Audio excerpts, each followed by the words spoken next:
The government spending watchdog, the Office for Budget Responsibility, says the triple lock on the state pension has already cost 3 times more than initially expected.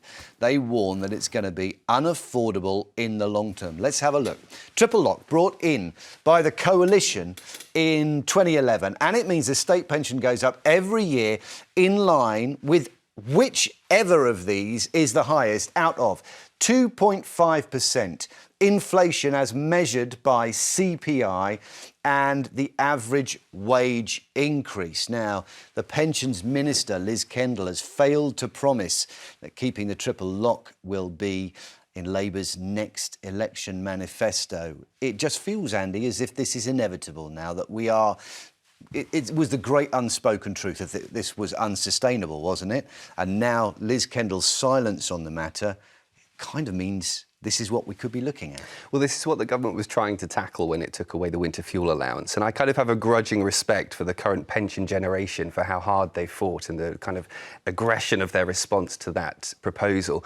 I know, as someone, I'm in my early 40s now, this is laying the groundwork, setting the seeds for taking away triple lock and lowering the pension for people my age in the middle of this century. And that's what the government has said with their review, is they're going to look at how can we make pensions, state pensions, more affordable for the next generation of pensioners. And I know that means that I'm going to be worse off. And I don't actually have any faith in my generation at all to fight as hard as the current quote-unquote boomer, don't like the phrase, but boomer generation have fought for theirs. OK, they fought for it. What, I mean, what's their... The response to taking the winter fuel allowance away was so vitriolic, because how dare you take money from us? But what the government was trying to say was we've already got triple lock. We've already got a state pension that's, they say, quite generous. I actually don't think it is, but we need to take this away. But they defended that. And even though I was pro-removing the winter fuel allowance, I have respect for it, because I think my generation is just not going to fight as hard. OK, that's what we might do. Obviously, we are now paying for the current state pension. You know, there's no bank account where all the NI was accumulated over years and years to pay for their pensions. We are having to pay for that bill right now. If it's unaffordable, I don't begrudge that, though. I mean, I don't think people my age, kind of at the peak of their working careers, begrudge paying for elderly people to be able to survive. The poorest elderly people, by the way, 156 quid a week. Ain't a lot to live on. What about the 25% that are millionaires? Well, I know that Kemi Badenoch has said, I think I'm right in saying, that they are looking at proposing means testing. Yeah.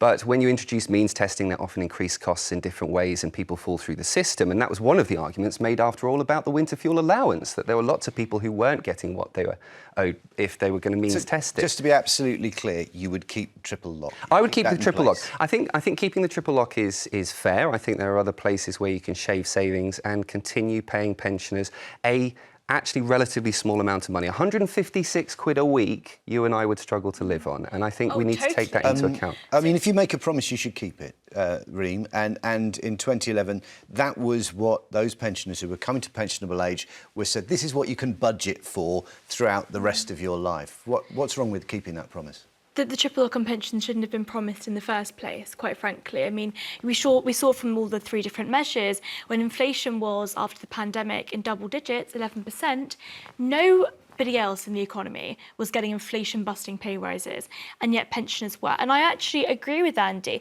The state pension for one individual pensioner is not very much. You know, £156,000 a week, £156,000 a week is not very much at all. However, that being said, we spend huge amounts of money on the system as a whole because we have an ageing population. We spend, just on pensions, the same amount that we spend on policing, education and defence combined.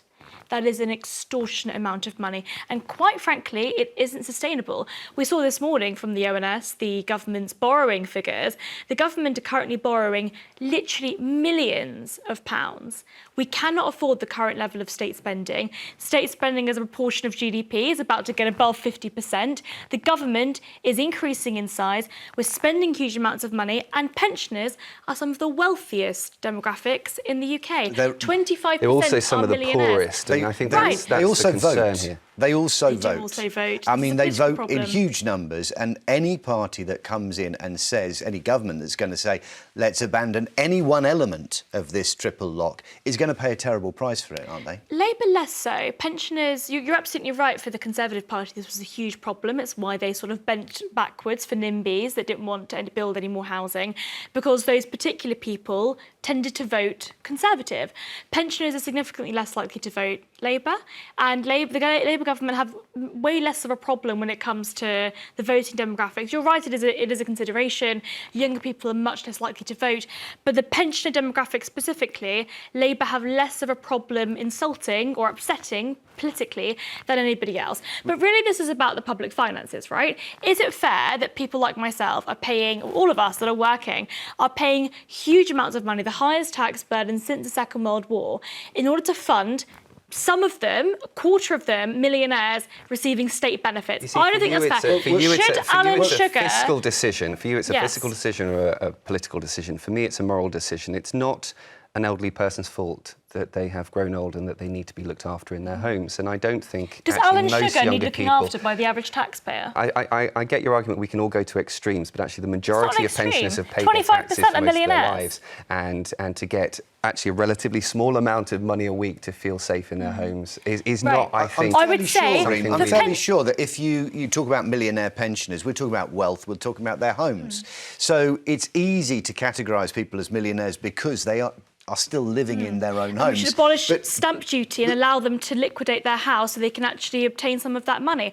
The point is, I would like... It's forcing people out of their own homes, is what you're suggesting. It's not forcing them. Is It's saying that to them, they if have you to liquidate the home that they brought their families up, that they lived with their partners in, and then you're saying, if you want to carry on, you have to get rid of that and move to somewhere else. You have to be Yes. kicked out of your own house. Why should everybody else pay for you because you want to live in your nice, comfy 5-bedroom house? That's not fair. Do you think everybody else would like to have a home like that? Absolutely. If you cannot afford to live and you're living in £1 million house, sell the house. That seems pretty basic. Does that feel brutal to you, Andy? We go to these examples, and I was saying, similar things about the winter fuel allowance. A millionaire pensioner probably shouldn't be getting the winter fuel allowance, right? Well, how When do you we're class talking it? So you about would the mean basic Are we talking state- about someone with £1 million in the bank or someone that's still living in the house that they bought for, I don't know, £35,000? This is similar, isn't it, to the way back conversation when? being had about inheritance tax and farmers, that their assets are worth millions, but they're not necessarily millionaires. There is, of course, a difference with that. I mean, I think if the Conservatives are going to means test it,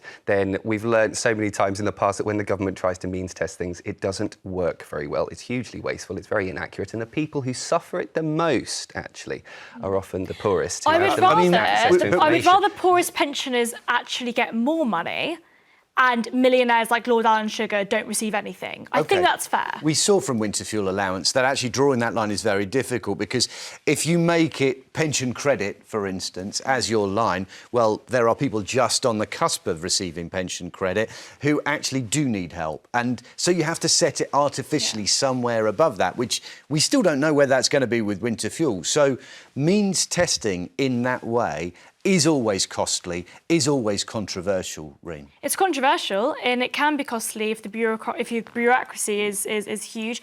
But I fundamentally think that we need to have a huge conversation about whether or not it is fair that we are literally paying the highest tax burden since Second World War in order to fund I get pensioners. your point. I hear your point. Can I ask you in real terms, though, say if you'd have got rid of the triple lock and it was just a standard, say, 2% rise per year, then people would be on much less than £156 a week, and they really would then be struggling. And so what would you say to them, to those people at home now watching, as I said who are earlier, saying, I'm worried about where I'm going to be in 10 years? As I said earlier, I would like the poorest pensioners to actually have more than £156 a week.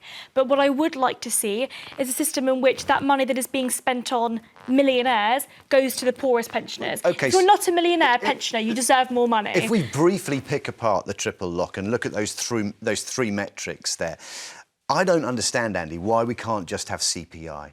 The Consumer Purchase Index. So we can just look at inflation and say, if this is being spent on the basics, the necessaries for life by pensioners, and that's what's keeping them going, if it goes up every year by the proven test of inflation, why not just have that as our test? Why bother with wages, which we have seen spiral and which will lead to a much bigger pensions bill? Well, the idea was to make it responsible and to make it reassuring for elderly people in this country, knowing that however erratic the economy might be, and Lord knows we've seen an erratic economy over the last 20 years, they can rely on having at least 2.5% increase each year. And that seems to me, if there's one thing younger generations can give elderly people in this country, it should be a feeling of safety and reassurance in their dotage. Let's take some calls. Lily's in Essex. Lily, would you scrap the triple lock? Hello, Lily. Hey there. I'm not sure, to be honest, listening to your thing about the triple lock. But what I am saying is that the gentleman was saying about he doesn't mind working to pay for my pension at the moment, but then I worked to pay for the people who are on pension when I was working. Absolutely. That's the system. And those people, Lily, those people lived a lot less long, a lot shorter lives than you did.